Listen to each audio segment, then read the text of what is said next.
Hey everyone, this is Kelly Cahoot and I'm here for catscrappiness.com. Today I have a happy birthday card to share with you featuring Gerda Steiner's Happy Hoppy stamp set. Here's a look at the finished card. To get started, the first thing I did was stamp that cute little bunny in VersaFine Black Onyx ink. This ink is water safe. I had planned to use my Zig Clean Color Real Brush markers to color in the bunny and end up changing my mind. But I stamped the balloons in Versamark sticky ink. And I'm going to cover those with clear embossing powder. I am going to watercolor the balloons with Distress ink. So I stamped the bunny a big bunch of balloons overlapping some. And then I'm going to make sure all those are covered with that embossing powder, and then I heat set that. The stamped image where I have embossed acts as little wells or little barriers for the watercolor. So I drop in and fill the little balloon area with clean water, and then I go back in and drop in the Distress ink. The first color I use, the pink, is Spun Sugar. I end up darkening that up with Picked Raspberry later on. This second color is Cracked Pistachio. And after I get down the first two colors where none of my balloons are overlapping, I need to dry that really well to make sure that I don't get too much blending when I start overlapping the colors. So I dropped in clean water, and now I'm using squeezed lemonade, and this is where they start to overlap. Now you're going to get some color mixture, but it doesn't get as muddy as it does if you don't dry it in between. Now I'm just going to flick on some little flicks of paint using that Picked Raspberry, Cracked Pistachio, and Squeezed Lemonade. I love the effect of this. It looks like a little happy confetti. And then I'm just going to do some quick Copic coloring. This is where I changed my mind. I was very careful not to drag my Copics through the VersaFine ink because that is not Copic friendly ink. It will run. I'm going to turn some music on and finish up the coloring.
Here's a quick look at the finished coloring. I added a little bit of black glaze pen to his eyes and nose.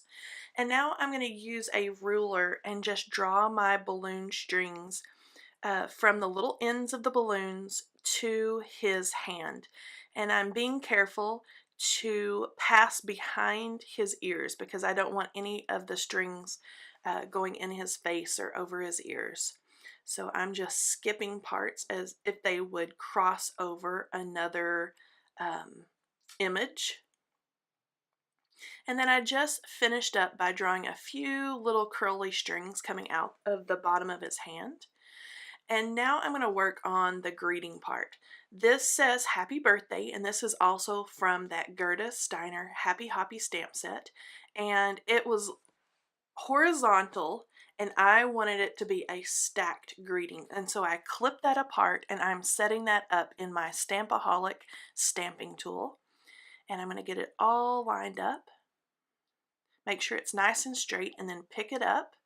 And then I'm just going to ink that up in the same VersaFine Black Onyx ink and stamp that down a couple of times to make sure it is nice and crisp and black.